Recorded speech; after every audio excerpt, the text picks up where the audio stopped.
Welcome to the Finance Marketing Podcast, a show that empowers finance professionals to market their businesses in ways that feel good and actually achieve results.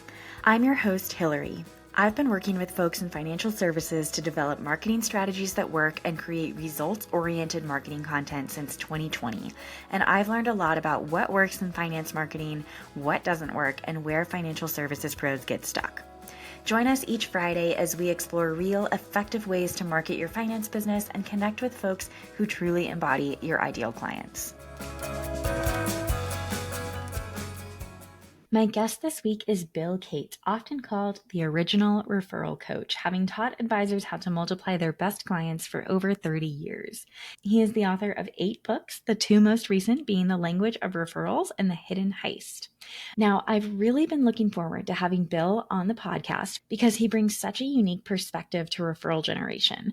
It's one that's rooted in empathy and understanding rather than uncomfortable tactics or cringy scripts. So in this conversation, Bill and I dive deep into the concept of money stories, the beliefs, anxieties, and mindsets around money that we all carry from childhood, and why understanding your own money story, as well as the money stories of everyone on your team, is essential for building genuine empathy with clients. We talk about how this empathy naturally shows up in your value messaging and makes you more referable. Bill shares a powerful strategy for discovering what truly differentiates you by asking your clients how they describe you to others, and why this client language is far more compelling than anything you could craft yourself. We also explore Bill's approach to generating referrals through value discussions, strategic check-ins that get clients speaking your value out loud, which neurologically rewrites their thinking and teaches them how to talk about you to others, all without ever resorting to awkward and uncomfortable asks. So Bill really reframes the entire referral conversation from I need referrals to grow my business to my value is worth sharing and I'm on a mission to help more people. So if you've ever felt uncomfortable asking for referrals or struggled to articulate what makes you different, this episode will give you a completely new framework for generating referrals naturally while building deeper and more meaningful client relationships. So without further ado, let's dive in. Bill, I'm so happy to have you join me on the Finance Marketing Podcast today. How are you? It's great to be here, Hillary. We've had a couple of chats. I've been looking forward to this. I love the perspective that you bring to the folks who listen. So this will be fun. Well, I really appreciate it. Can you start by giving us just kind of a brief overview of who you are, how you work with advisors, how long you've been doing this, all that good stuff? Yeah. So if anyone is, was just seeing the listing of the show, just a reminder, it's not Bill Gates, it's Bill Cates. I missed it by one letter and a few bucks. And so for the last, over 30 years, I've been working with advisors really to help them grow client acquisition, multiplying your best clients. I've written several books on referrals and other related topics, coaching, consulting, speaking, video training academy, all the kind of standard stuff that people like us have. And I believe in the value of proper financial planning. I believe in the value of proper advice. I believe one of my missions is that it reflects my belief that everyone deserves to make educated financial decisions that are in their best interest. And so it's a joy to serve this industry and in any way I possibly can. So that's the essence. Before that, I was a bit of an entrepreneur. I guess I still am, but I had a couple of book publishing companies. I sold them. Now, one of them I sold for what I'll say a pretty penny. The other one I sold to get out of a bad partnership and let him absorb the debt. So, when someone says they sold their business, maybe they made money, maybe they got out of a bad situation. I've seen both. Right. Well, that's really great. And you yourself have written quite a few books as well, specifically for how you serve advisors as well. Do you want to tell us a little bit about your latest book that's coming out and how advisors can use it? Yeah, thank you. I appreciate that. And it's a little different, my other books. I'll hold them all up for a second. The last one was The Language of Referrals, which was specific for advisors. And we can dig into that a little bit, and the language of how to promote and ask and get introduced and all that. And the book before that was called Radical Relevance, how we talk about our values. So that's kind of the straightforward books that teach advisors some things to do. this latest book, The Hidden Heist, a little different. It's a parable book. It's a story, and it's supporting that same mission of that everyone deserves to make educated decisions that are in their best interest around finances. But what I've learned in working with advisors and their clients, is everyone's got a money story. Everyone's got a beat up, probably somewhat corrupt money story, because we get lessons when we're young. They're not always healthy. Sometimes they're actually destructive. I was lucky I didn't get destructive lessons. I got just almost no lesson growing up around money. And we carry that with us, and advisors see that with their clients. And so this is kind of a message to the end user. So advisors can certainly use the book, The Hidden Heist, to give to clients. They could also give to their adult children. But one of the interesting things that has come out of this that advisors are doing is most financial advisors have never taken the time to think about either their own money story or the money story of their team, the people that work with them. And what are some of the limiting beliefs, mistaken assumptions, good, bad, ugly, that we bring with us to money, right? And so what advisors are doing now is using the book to kind of get that conversation started, Right. with themselves, with team members. And then what that does is build a ton of empathy for the clients now in the client's money story that they bring with them. You see it, you see the anxiety, you see the scarcity mindset, you see the ignoring their financial situation, or overwatering their financial situation. Underwatering, overwatering is the killer of houseplants, right? And same thing with financial perspectives. So that's one of the ways that the book's being used. So, and real quick, just the main character is a financial advisor. So the book makes a big case for using the right financial advisor. He's the one imparting all the wisdom to the characters in the book. So we're not trying to usurp or take it, do an end to run around what advisors do. No, we're actually supporting what they do, but more towards the story side and the belief side, and the thinking side, and not so much the numbers and planning side. Which, as we know, the numbers are important, Sure. right? Yeah. But the numbers are nothing if the emotions and the behaviors that we have ingrained in us over a lifetime are preventing us from taking the right actions with the numbers. Yes. So I hesitate to say this part of it is almost more important, but I kind of believe that it is, in a way. I don't know if you agree. Well, it is, because it really is, in the sense that at the end of the day, what does the client want? They want clarity that yields confidence, that yields peace of mind. That's there's the old TD Ameritrade commercials. Is like, I just want to know if I'm going to be okay, right? That's what they want to know. And so, yeah, they get into the numbers, and some people get very hyper analytical, and they read the Morningstar reports and all that sort of stuff, illustrations. But at the end of the day, it elicits an emotional response. Actually, in my book, Radical Relevance, I talk about this. There's now a lot of evidence that backs up what we kind of knew and suspected, that, emotion guides decisions. Well, I talk about a study done by Antonio Damasio, who actually has now proven that through magnetic resonance tomography. Say that 10 times fast. Patients or subjects that had the part of the brain that was damaged where they couldn't feel emotion couldn't make any decisions. They couldn't decide if they were going to have cornflakes or wheat flakes for breakfast unless they had already been in a habit or someone helped create a list. So what that means is, use statistics, use reports, use illustrations, all that. But at the end of the day, what is that doing? It's creating an emotional response that we want to resonate with our prospects and clients. Sometimes we want that response to be, there's a gap, right? I better do something about this. So it's a little bit of worry. That's okay. And then on the other side, of course, is to help them feel good about what they've done. So yeah, it's pretty important. Well, I kind of love this notion of, advisors, they're helping people with their money stories. That's part of being an advisor, right? But not all advisors agree with that or practice that, as we know, but right. You and I agree with that for sure. Right. The really great ones do that, The or smart try ones. to do that. The ones listening to this probably already do. Right. Right.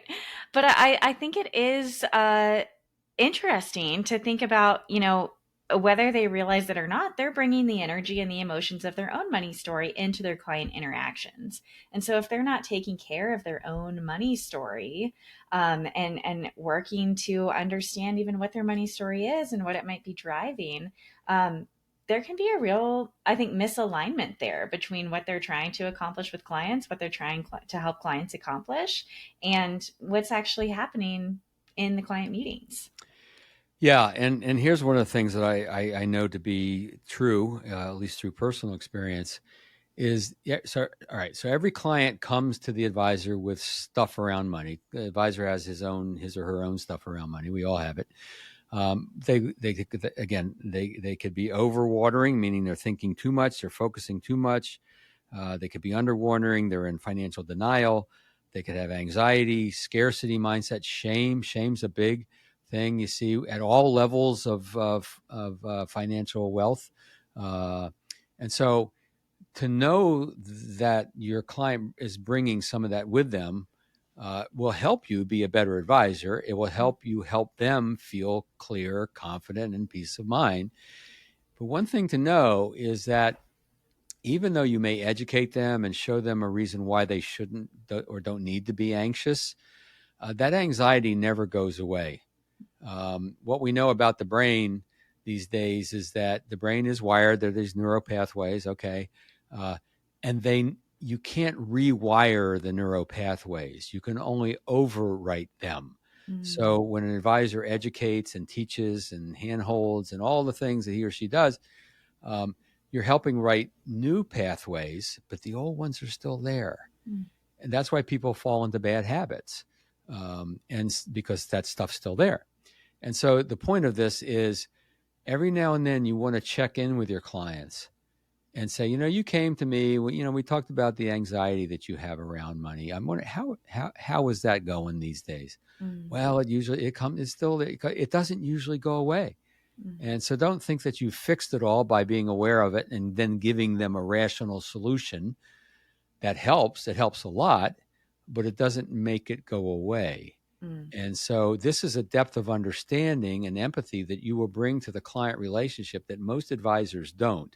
That will set you apart from others. And that's what will actually, in my parlance, make you more referable because of the experience that they're having with you. And this is a piece of that. Yeah, I couldn't agree more. What are some things do you think that advisors can do with their teams so this gets infused in the whole culture? Yeah. So obviously, I suggest reading The Hidden Heist. It's a fun way to bring it because it's a story. It's a parable. There's suspense. There's humor. There's education.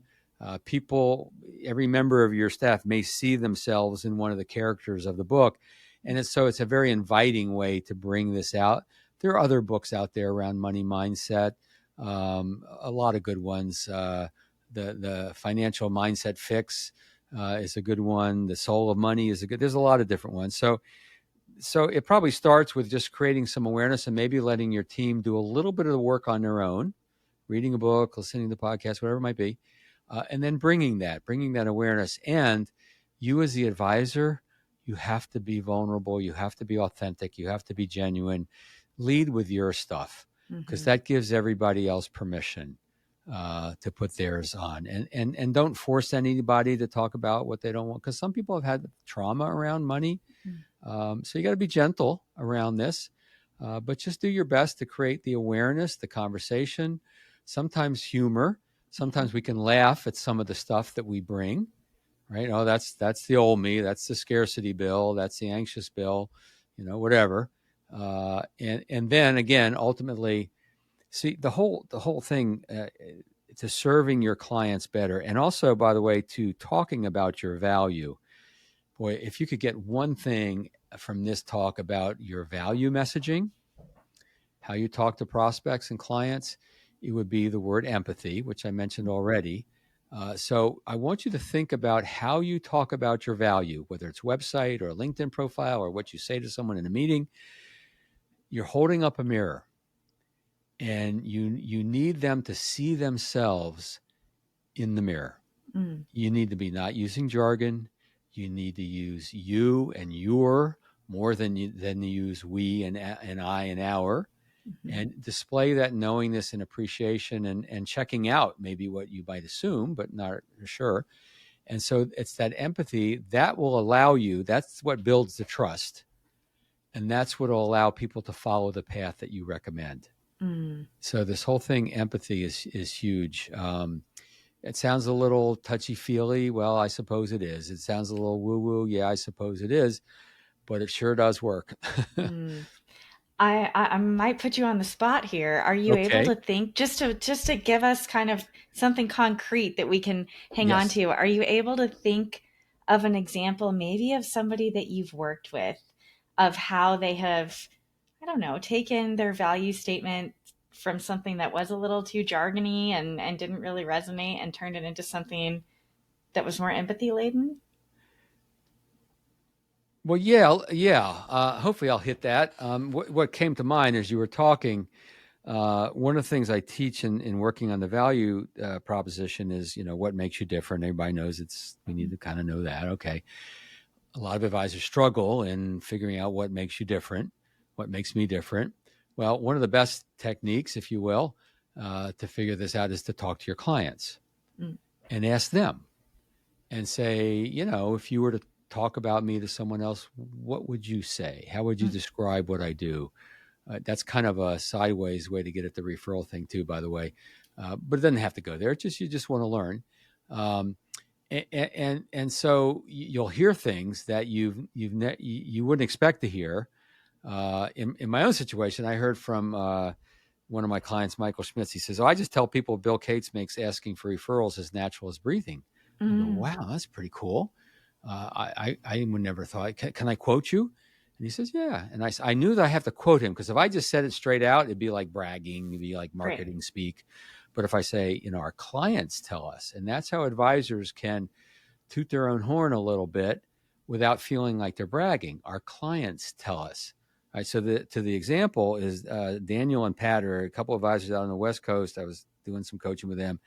They went to one of their clients and they said to create this empathy and differentiation. And they said, "How would you describe how do you think about us?" And he says, "Oh, that's easy. I call you guys my dream makers." And they go, "What do you mean?" Well, you told me that there's nothing worse than an unfunded dream. Mm. You found out what my dreams are. You're making sure that I allocate some money to be able to realize that dream that I probably wouldn't have done on my own. You're my dream makers. Wow. And they looked at each other and go, "Yeah, that's it." And that's now part of how they talk about their value. So I Wow. hope that answers the question in some way. It's, and that's, to me, that's radical relevance. It's getting to know our clients so well that how we talk about our value shows that we really know them, Mm. prospects, clients, you name it. So, Mm. well, I'm really glad that I asked you that question because when I hear, the phrase "we're dream makers," we are mhm. the dream makers, that does sound a little woo woo, right? But I'm sure it works really, really well for them.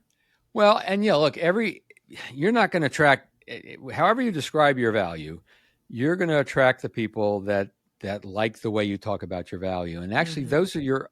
to me, those are your ideal clients. Um, those are as one of my team members calls them, your client soulmates, if you will, because don't we want people to appreciate our value for how we want it to be appreciated? Hmm. You know what I mean? We know what we're bringing. We see what we're doing. We know how we're helping. And when people get it and see it, we love it. Right. Right. So look, the way you talk about your value is going to attract those people that like that.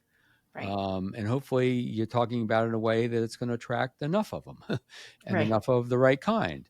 Um, yeah. So, and look, you may not use dream makers on your slogan, right? It may be something that comes into the conversation after a little more rapport and trust has been built. You may Mm. find the right spot to use something like that.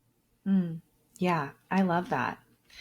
Well, what else, Bill? You are kind of the referral guru here. I What suppose. What else can you share with us about how to take these conversations and turn them into some referral generating Yes. conversations? Yes.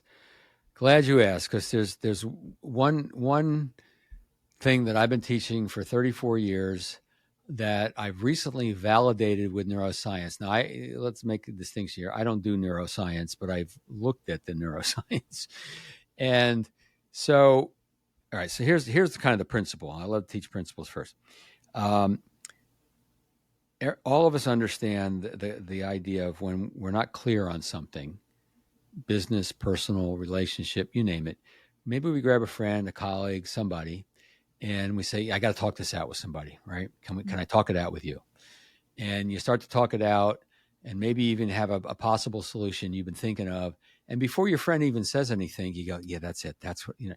So what we know, and neuroscience backs this up, that talking it out orally, literally orally, speaking it Mm-hmm. out loud, actually starts to rewrite the neural pathways and builds confidence in that new way of thinking. All right, so that's the principle at hand. It also teaches, shows our clients how to talk about us to others. All right, so we've got to be referable. Well, how do you know if you're referable? Well, the little formula I have is value recognized, value delivered, value recognized. All right. How do you know value has been recognized? Well, first of all, pay attention to all the value recognizing statements that you get from your clients. And have your team members, by the way, pay attention to these things too, because they can do some of this and they can certainly alert you. Uh, Clients say, thank you. Clients say, I feel better after we talk. Thanks for explaining that. You get a hug from a client. That's a value recognizing statement. I used to joke, a client writes the check clears. Value recognizing statement. Well, we don't write checks anymore. Um, so what can you do with that? Could that be a leverageable moment? Can you then promote the possibility of introductions? And I've been teaching or popularizing the phrase, don't keep me a secret, or I'm never too busy to see if I can be a resource for other people you care about. All right. So that's one way to value delivered, value recognized. The other way, the big way that I like to teach is what I call a value discussion, where we're not waiting, we're not wondering, we're actually checking in. And we're asking open-ended questions so that our prospects or clients will actually speak out that value. They get more in touch with it. Good for them. We get more in touch with it. We hear, we learn, we hear, see what we do, how it lands on people. And we are then becoming more referable. As a friend of mine would say, more remarkable, worthy of remark. And so tactically, what does that sound like? Well, early on in the relationship, maybe a discovery meeting. We've covered a lot of things here. I'm curious what stands out as the most important. Open-ended question, because you want him speaking it out. Open-ended. Tell me more about that. Someone decides to work with you. I know you had a lot of choices, a lot of things we were discussing. I'm just curious what tipped the scales. Open-ended. At a review meeting, I like to call it a progress meeting. At a progress meeting, let's put the market aside, the economy aside, all the things aside that we can't control, and talk about what we can control, which is our communication, our overall working relationship. Gosh, anything not working, I should know about. Any place we're falling short on expectations. That's a very important thing to do once you're into a working relationship. Usually they're going to go straight to the positive. And every now and then, you might ferret out a little complaint you didn't know was there that, it needs to be just exercised out of the relationship, and then go to the positive stuff. So that value discussion, it puts them in touch with the value, it puts you in touch with the value, and it is the first step in how I teach how to ask for introductions. The people that come to me for coaching, I've labeled, this is what they don't want. They don't want to look like what I've called the 3 Disney characters of asking for referrals. They don't want to look like creepy, cheesy, and sleazy. Yes. Right? And so I give them the way, and the value discussion is the starting point of how to do that. So that, if you do nothing in terms of becoming more referable and setting the stage, check in with people. Make sure that expectations are in line. I love that sometimes it's as simple as just planting the seeds in their minds and having them speak out Yes. what they appreciate about you, because then they've already spoken it. They're more likely to say it to somebody else. It's it. And you want it to come from them. And it's not a setup. You're not trying to set them Right. up to do anything. I call it a discussion. You can come prepared to say, we set up the 529. You feeling good about that? Or so it's a back and forth. And you're not trying to, what some advisors will do is to transition to the request for introduction, say, I'm glad I got a happy client. I'm glad you're seeing the value, because there's something I wanted to talk about. But before I did that, I just want to make sure we're on the right page here in terms of expectations. So it's really an honest to God caring about all of that. And then you happen to be able to leverage that conversation later. Absolutely. Well, Bill, as we start to wrap up here, is there Sure. anything that I haven't asked you yet that you think would be pertinent to round this conversation out, or anything that you want to return to? Yes. So the prime mindset, if you will, that needs to be in place if you do want to get more referrals, and really I like to say introductions, because it's really the introduction we need. So we should use introductions. You have to believe that your value is worth sharing. You want it to come from that place. It's not the old methodology that some of your listeners maybe were trained if they've been at it for a while. I get paid in 2 ways, and one of those ways is referrals. It's not begging. It's not I build my business through referrals, which is all about you. No, it's who's next, right? It's paying it forward. I believe my value is worth sharing. I'm on a mission to help people make educated financial decisions that are in their best interest, that they often don't make without the help of a professional who brings a different perspective and knowledge base. So that's it. That's the mindset to this. And everything else we've talked about really kind of supports that. The empathy, the hidden heists, limited beliefs, all of that really supports that belief in value is worth sharing. I was gonna say the exact same thing. This really comes full circle. If you can take care of your own money story, you're gonna have an easier time stepping into that mindset that's needed to become you've very done the work. referable. Yeah, you've done the work. You can help others do the work in a very genuine manner. Right, right. Well, Bill, where is the best place for people to find you and learn more about you, maybe even get in touch with you? Yeah, a couple of things. I got a guide for folks free if you want to get it. Exponentialgrowthguide.com, exponentialgrowthguide.com. That's free. Go get it. It talks about my 3 R's of relationship, marketing, relevance, referrals, and reputation. Also, referralcoach.com is my main website, referralcoach.com. And the book is thehiddenheist.com. There's a cool video trailer there because it's a story. It's a parable. So we kind of got a little movie there. It's kind of a lot of fun. So those are the 3 main places. I do recommend the trailer. I have watched your trailer and it is very good, very thank you for that. entertaining. Yes, very well great. done. Thank you. So, and I will link to all of that in the show notes. Thank you. Bill, this has been really fun. Thank you so much for coming on and sharing your perspectives. My pleasure. And I knew that with you and what you teach and the people who follow you, that it kind of fits right on in. So we're probably preaching to the choir, but maybe, reinforcing some things. I love it. And I hope everybody buys The Hidden Heist. I'm going to go order my copy as soon as it is available. So can't wait to read it. Well, it's available now. So thank you. Thank you.